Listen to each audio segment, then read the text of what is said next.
talk of this morning from Luca Smaldone from University of Salerno, and he's going to talk about neutrino oscillations, quantum mechanics versus quantum field theory. Thank you. Thank you to the organizers, particularly to Luca, for the opportunity of speaking in this very nice conference. So, that's basically what I will tell. I will tell you some basic notion that we will need, for sure. And then we'll see briefly how neutrino oscillations are treated in quantum mechanics, standard approach, let me say. And then why and how the approach to this problem in quantum field theory, so how to treat neutrino quantum field theory. And then at the end, in the final part, I will show you a more recent approach that we introduced, which is based on interaction picture. Okay, and I will tell you the details. So, let's move on. A bit of history. Okay, the idea of neutrino oscillations was originally introduced by Pontecorvo and collaborators at the end of the 60s and in the 70s in particular, in order to solve the so-called solar neutrino puzzle. And they formulated what here I call the quantum mechanical formulation of neutrino oscillation, which is wonderful and works pretty well. And later on, it was noticed there's something more. For example, it was appreciated in the context of grand unification theory, for example, that neutrino mixing could be related to some non-trivial condensate structure. But it was only at the end of the 80s that with work of Philip Mannheim and then Junti and Lee, that they were really trying to build a flavor Fock space, so a Fock space for the flavor states, describing flavor neutrinos. And this, in particular, in the work of Junti and Lee, they got the conclusion this cannot be done. Clearly, their work was based on some hypothesis, as every theorem. And then the year after, they introduced the so-called external wave packets approach, where neutrinos are just treated not as external lines, but just through their propagator in Feynman diagrams, where the external lines are just production and detection particles. That's an approach, but I will not tell about it. Otherwise, we should do a course, and not just saying that. And in 1995, actually, Blasone and Vitiello proved that relaxing the hypothesis of Gentili and Lee, it's possible to build actually a flavor Fock space approach. The solution is more complicated than the one Giunti and the others originally were thinking about, actually. And we will see in detail. Okay, so our starting point is Lagrangian of the, let's say, the Goldstone phase of the standard model. So we have the weak interacting Lagrangian. Here I focus on a charged current because neutral currents have no role in this game. Basically, they are not really relevant for this discussion. And then we have a kinetic part above and the interaction part below. And the interesting thing here, I will focus in my talk in the case of two flavors. Okay, just for simplicity, but everything can be extended to the case of 3 or n flavors as you want. And the relevant, the remarkable fact is that you have non-trivial, off-diagonal mass elements of the mass matrix of neutrinos. And so this is coupling among the different flavors, that is what we call mixing among flavors. But the weak interacting Lagrangian is diagonal in flavor basis. Okay. And so we can go on, and we can notice that such Lagrangian, for example, is invariant under this global U1 transformation, which physically speaking corresponds to the conservation of the total lepton charge. Okay, and so this Q total is conserved, but this can be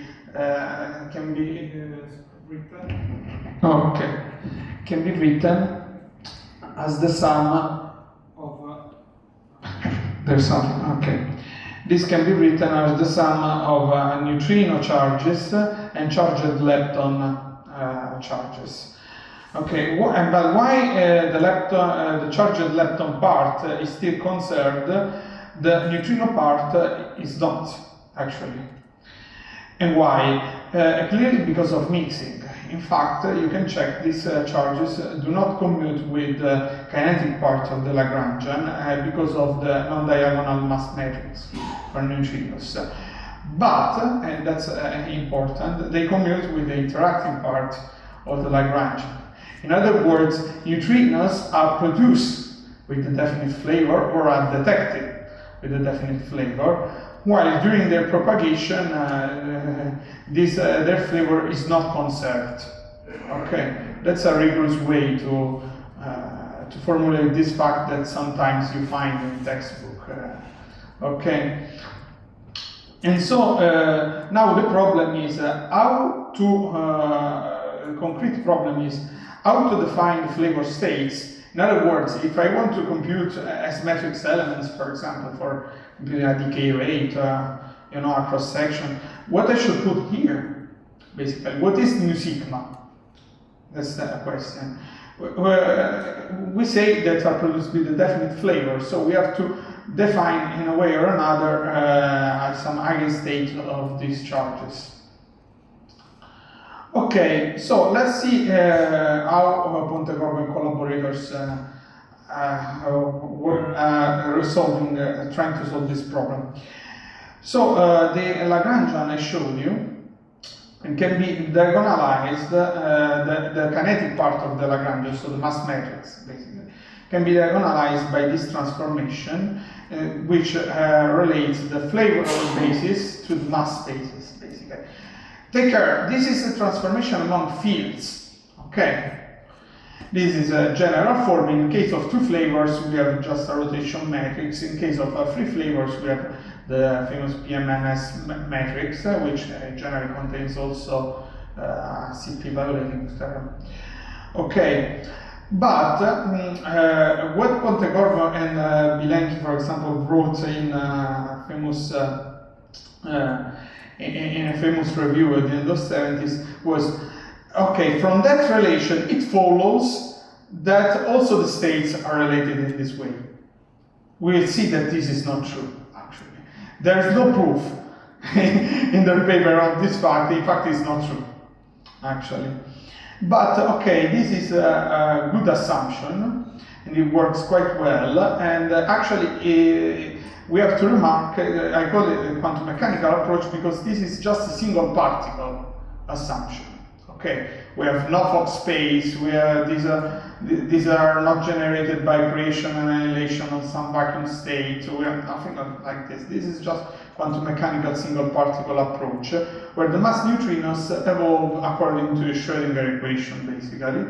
They have different masses, so different energies, and so we have non-trivial time dependence of the flavor state. And then, thanks to this, we can compute in the usual way the oscillation probability, which depends on the difference of the energies. Okay, and in particular for relativistic neutrinos, we can expand such energy, and we can also take the distance traveled by neutrinos instead of time, and we get the formula which is very familiar to, I think, most of you, and this which depends on the difference of the squares of the neutrino masses, basically. This is the standard formula which is derived in this quantum mechanical approach, which was derived for the first time by Pontecorvo and the others. Okay, so far so good. So this formalism works pretty well phenomenologically. We have to say this. Okay, you can explain basically current experiments in such a way. But this is not satisfactory because neutrinos are particles, and particles have to be treated in quantum field theory, not just in quantum mechanics. And in fact, as I told you, if you want to compute a cross-section, decay rate, and so on, you need a definition of neutrino states in quantum field theory, basically. And so we have some problems. How to quantize the flavor fields, for example, and is it possible to define a flavor of space, which is the question I was introducing during the historical overview, and also a more fundamental question: what are the physical states, the mass states or the flavor states? At this level, can be it seems maybe a trivial question, but we will see it's not. Okay. So let's move to this quantum field theory part. Okay, we know how to do second quantization of the neutrino mass fields. We can expand them in Fourier series in terms of creation and annihilation operators, and we can build neutrino mass states, for example, as excitation of the vacuum, which here we call mass vacuum. Okay, the reason will be clear in some slides where we use this notation. Okay, and then a first attempt could be to do what Pontecorvo did. Basically, we define the flavor states just as a linear combination of neutrino mass states, and U here is the mixing matrix. Okay, but it was this has various problems, but we already noticed that it was already noticed, for example, by Junti Kim and Lee. This argument is taken from the paper. That with this definition, you have a flavor violating processes even at tree level, and this is very not good. Because experimentally, we do not have directly access to neutrinos, we directly access to charged leptons, and the flavor of neutrinos is determined by the flavor of the charged leptons. In other words, if I see a signal, I detect a positron, for example, I knew in that process was produced an electron neutrino. If I see a signal of an anti-muon, I say it was produced an electronic neutrino. So the flavor of neutrinos is defined, actually. Okay, at least at tree level, because we know that in quantum field theory you can build some I heard the flavor violating process, but these are really suppressed, actually.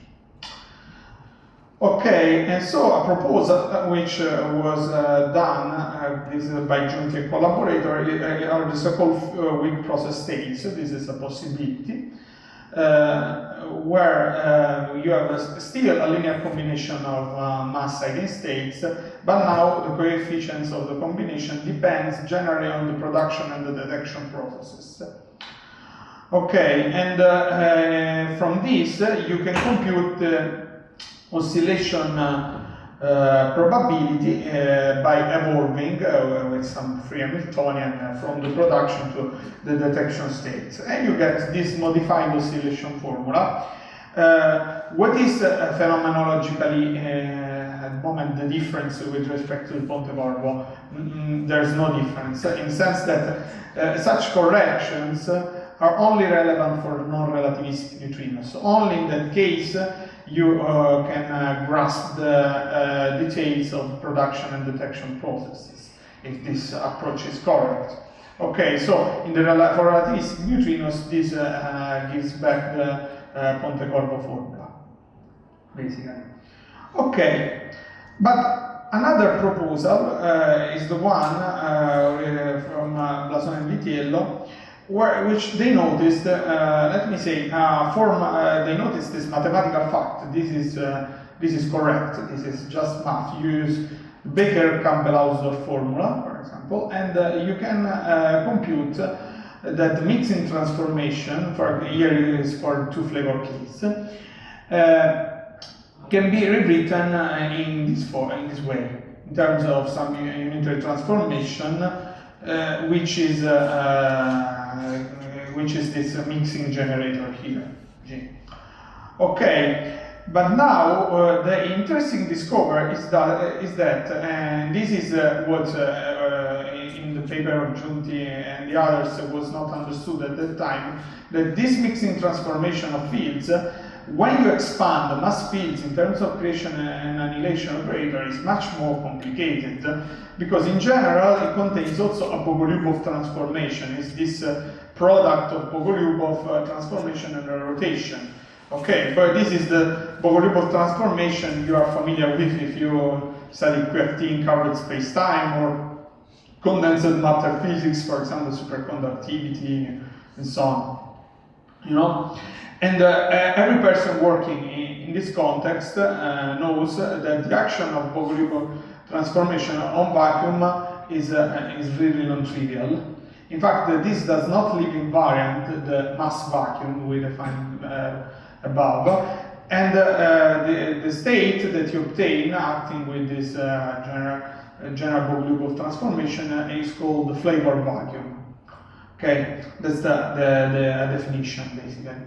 But the very surprising thing, that was amusing at that time, is that if you check if these two states belong to the same Hilbert space, the answer is no. The flavor vacuum, and so all the Fock states that you can build on flavor vacuum, live in a completely different Hilbert space, totally orthogonal to the Hilbert space, the Fock space that you can build on the mass vacuum. In other words, flavor and mass representations of the canonical anti-commutation relations, in this case, these are Fermat, are unitarily inequivalent one each other. Okay, you can deduce from the second Schur lemma, for example, see as you want. Okay, so the situation is not as easy as in the Pontecorvo and in the Giunti formulation, which were trying to define flavor states phenomenologically, because you find that you cannot simply take a superposition of mass against state. They live on completely different Hilbert spaces. So this is not just a rotation. The problem is that Bogolyubov and Pontecorvo do not commute, although they were part of the same institute. Actually, Bogolyubov was the head of the department of Pontecorvo, actually. And so this implies that you have non-trivial condensate structure in the vacuum, which is similar to the one you encounter, as I told you, in the Uro effect or Arthur-Locking vacuum or in BCS theory and so on, but it's a bit more complicated because you have also the rotation. Okay, and if you in fact, the transformation between flavor and mass creation and annihilation operator in general is the one below, is a Bogolyubov transformation with this coefficient U and V.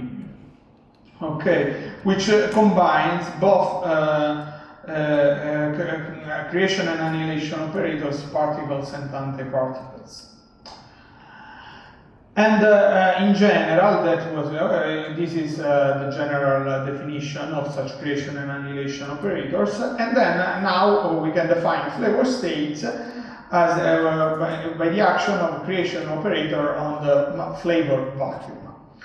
Okay, and what you find is that these are eigenstates of the lepton charge, of the neutrino lepton charges I showed you in the first slides. Mathematically speaking, you can check, you act with the charge on this state, you find this is an eigenstate. This cannot be done in the other approaches, actually. There's no basic, well-definite relation between the flavor fields in a sense, and the flavor states in the Pontecorvo and Giunti approach. And you can say, okay, very good, but this is formal, but in the actual experiments we know that Pontecorvo works. we have the linear combination of mass states. That's true. And in fact, as in the case of the Juti approach, in the relativistic limit, you recover the Pontecorvo states. So basically, for relativistic neutrinos, both the weak process states showed in both and the flavor-Fox space approach here by Lozano and Vitiello give the same result, the Pontecorvo result. So they are in current experiments at the moment they are indistinguishable. Okay, but the conceptual difference is very deep, actually. And now there is also phenomenological prediction that is different. In fact, also here you predict correction to the oscillation formula, but are of different types. And actually, the probability is computed taking the expectation value of the non-conserved flavor charge with respect to flavor states at reference time. Okay, at t equals 0, this is eigenstate, so we have a good normalization also. But in general, you have a time dependence. As I told you, this time dependence is the origin of flavor oscillation phenomenon. And there are two main differences with respect to Pontecorvo in general. One is the presence of the Bogoliubov coefficients, and the other is the fact that this depends on the sum of the energy, not only on the difference of the energies. Okay, but in the relativistic regime, you recover the standard formula. Here we also introduced the oscillation length as typical scale. Length scale for oscillation in the relativistic regime. Okay, and now we have, as I told you, we have a problem because we know there is this dichotomy between mass and flavor fields, but this is not just a simple rotation. You know, you live on the same Hilbert space and you choose a basis. Basically, no.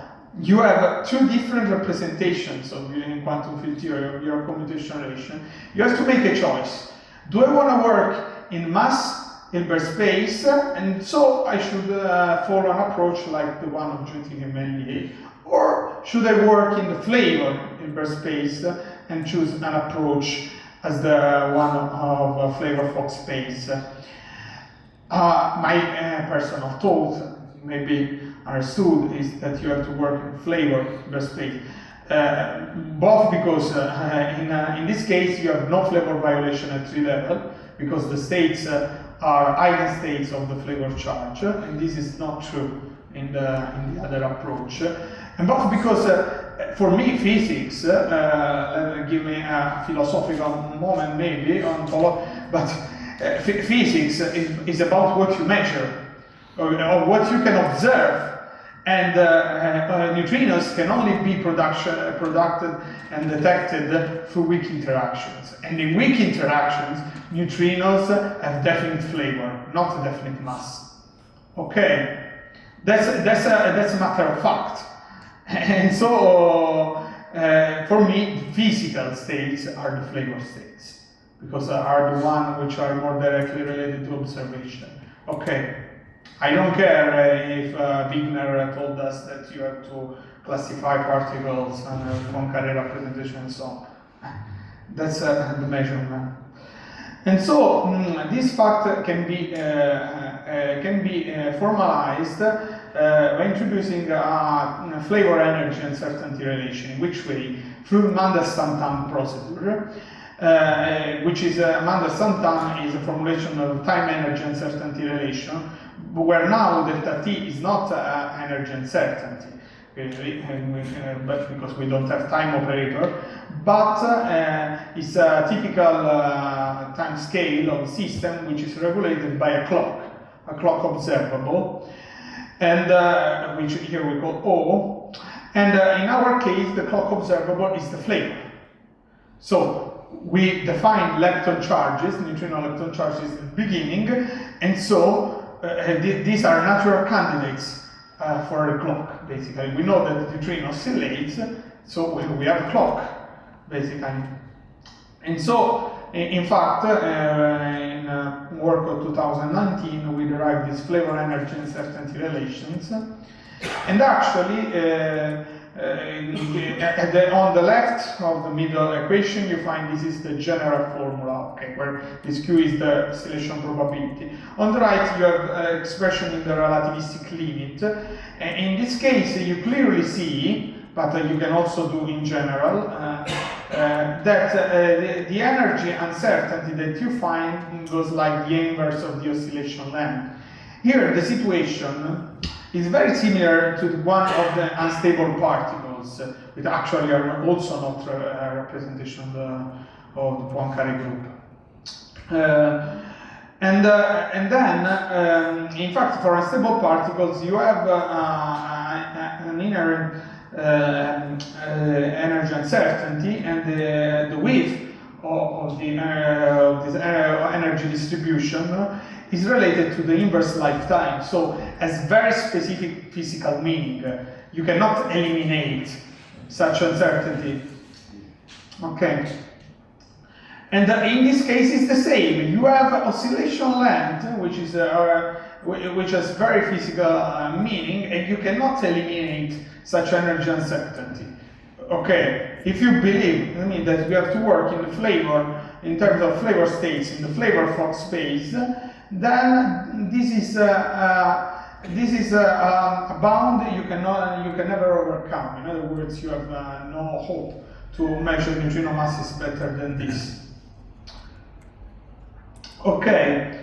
Now, these are, let me say, these are approaches were developed 30 years ago. Recently, we tried, following the analogy with unstable particles, another kind of approach, and I will show you the result, which is very interesting and was also a bit unexpected, believe me. Maybe you don't believe, but believe me. So, this was inspired by a treatment that was developed, among the others, by Bernardini, Maiani, and Testa, also Saverio Pascazio, that was here in these days, others, to treat correction to the exponential decay of unstable particles. And you work in the interaction picture, so you divide your Hamiltonian into a free and interacting Hamiltonian. And you can define your perturbative states, meaning the eigenstates of the free Hamiltonian in a usual way. Here at t equals 0, and you can compute the survival amplitude. Okay, on part here, U is not a mixing matrix. That from now on we don't have the mixing matrix anymore. So this is a time evolution operator. Okay. And so you have certain freedom to do this division between free interacting part. You can do in order to do not have diagonal elements. And okay, you can do some tricks, inserting a resolution of the identity in terms of the final states and blah blah blah. And quadratic order, you can compute that your survival probability takes this form. Okay, and still, if you look at this formula, looks a bit like the oscillation formula. Okay, we will see that in fact we can use this to compute the oscillation probability, but we don't anticipate too much. Okay, but this looks like we have the sine squared, the difference of the energies. Okay. Okay, so this is why it's important. As I told you, if you go to large times in that approach, you could have you recover the exponential decay. Okay, but for short times you get something completely different. You have 1 minus t squared. So the first correction is the quadratic order. This is the origin, for example, the so-called quantum Zeno effect. So if you measure fast enough, particle does not decay. Basically, that's the consequence of this. So this has deep physical implications. It's quite powerful. And for example, an example of calculation was done, for example, by this. Appeared by Bernardini, Maiani, and Testa. You have this. Okay. Let's move to one of our examples. This is a prototype of the calculation we did. We have done also in the flavor case for to study the so-called chiral oscillations. Okay, it's a bit simpler, so I wanted to put before. And so we divide. Consider a Dirac Hamiltonian. Okay. And we write our Dirac field as a sum of left and right fields. So we can define such feedback. Okay, the Larsen effect. So you can treat the mass term as a perturbation. That was the idea, and written in terms of left and right fields, this looks like really a mixing term, basically. And so you can use the standard machinery of perturbation theory, and these are the Feynman diagrams that we have, which are the same you can find also in the Bernardini Maiani Testa paper, actually, a Dirac diagram and a Z diagram of this type. These are the second order. The first order is the zero order is trivial. The first order we don't have, and then you can compute the survival probability. Okay, by taking the expectation value of the time evolution operator. What you get is the so-called chiral oscillation formula. Okay, within the approximation we adopted, which is second order in the mass here, basically.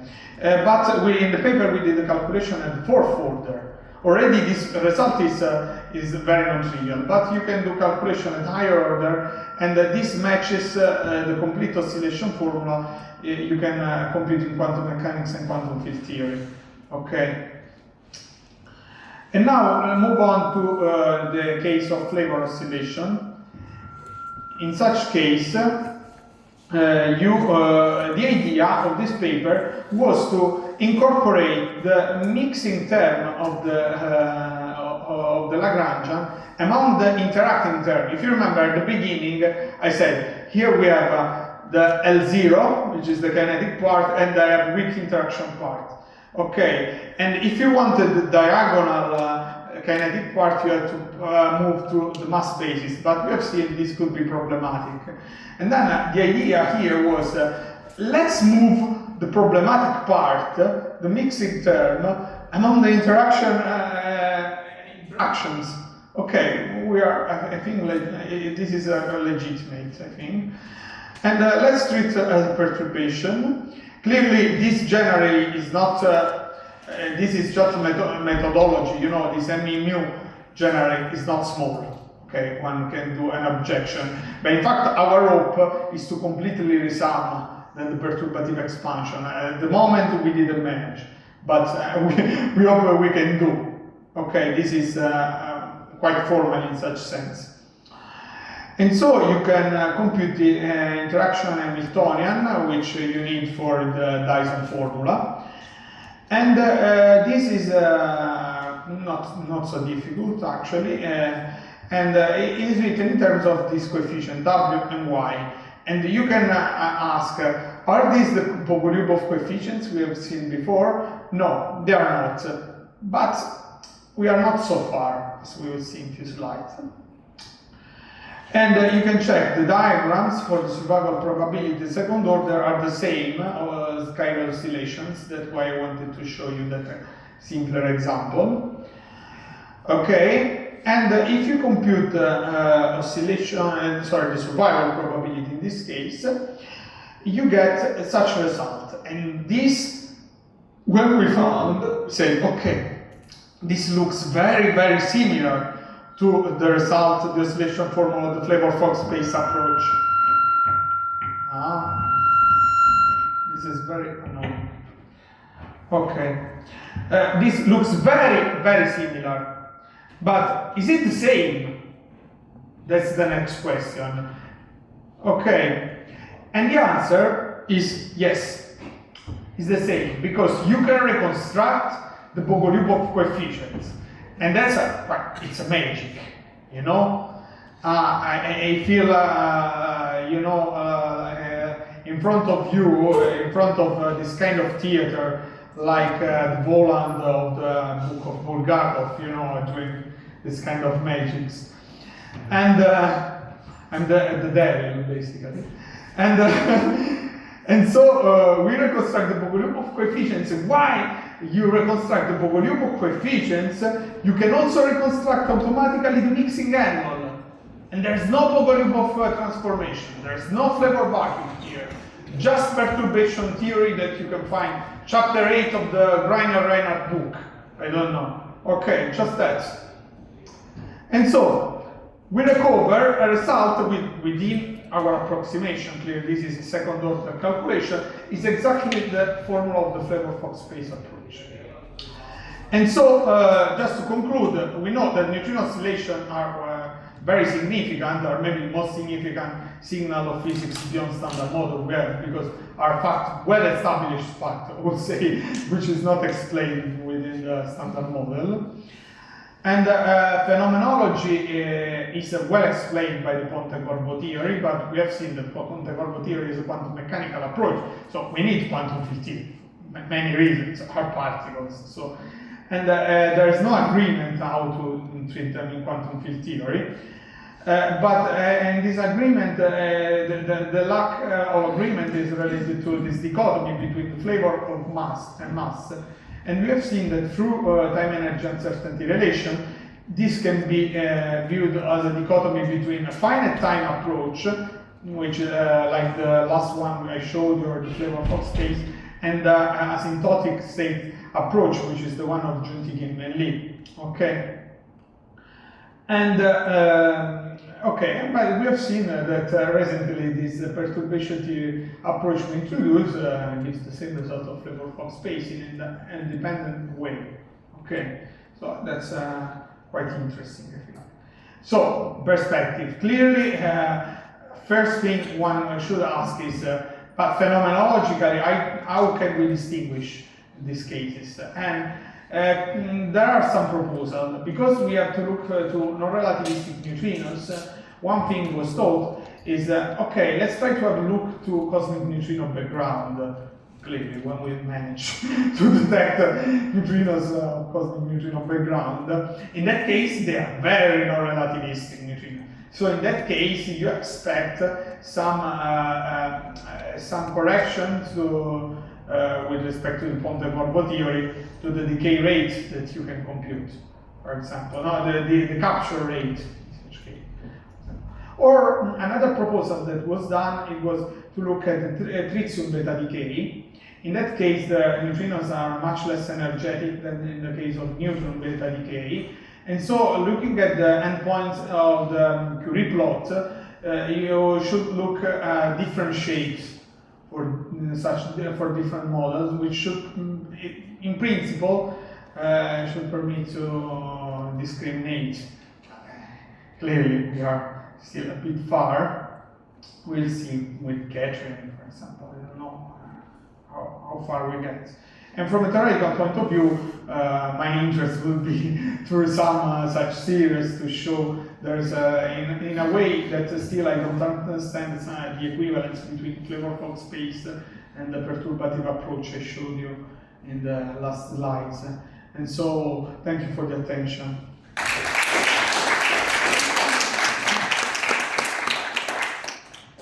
So we have time for questions.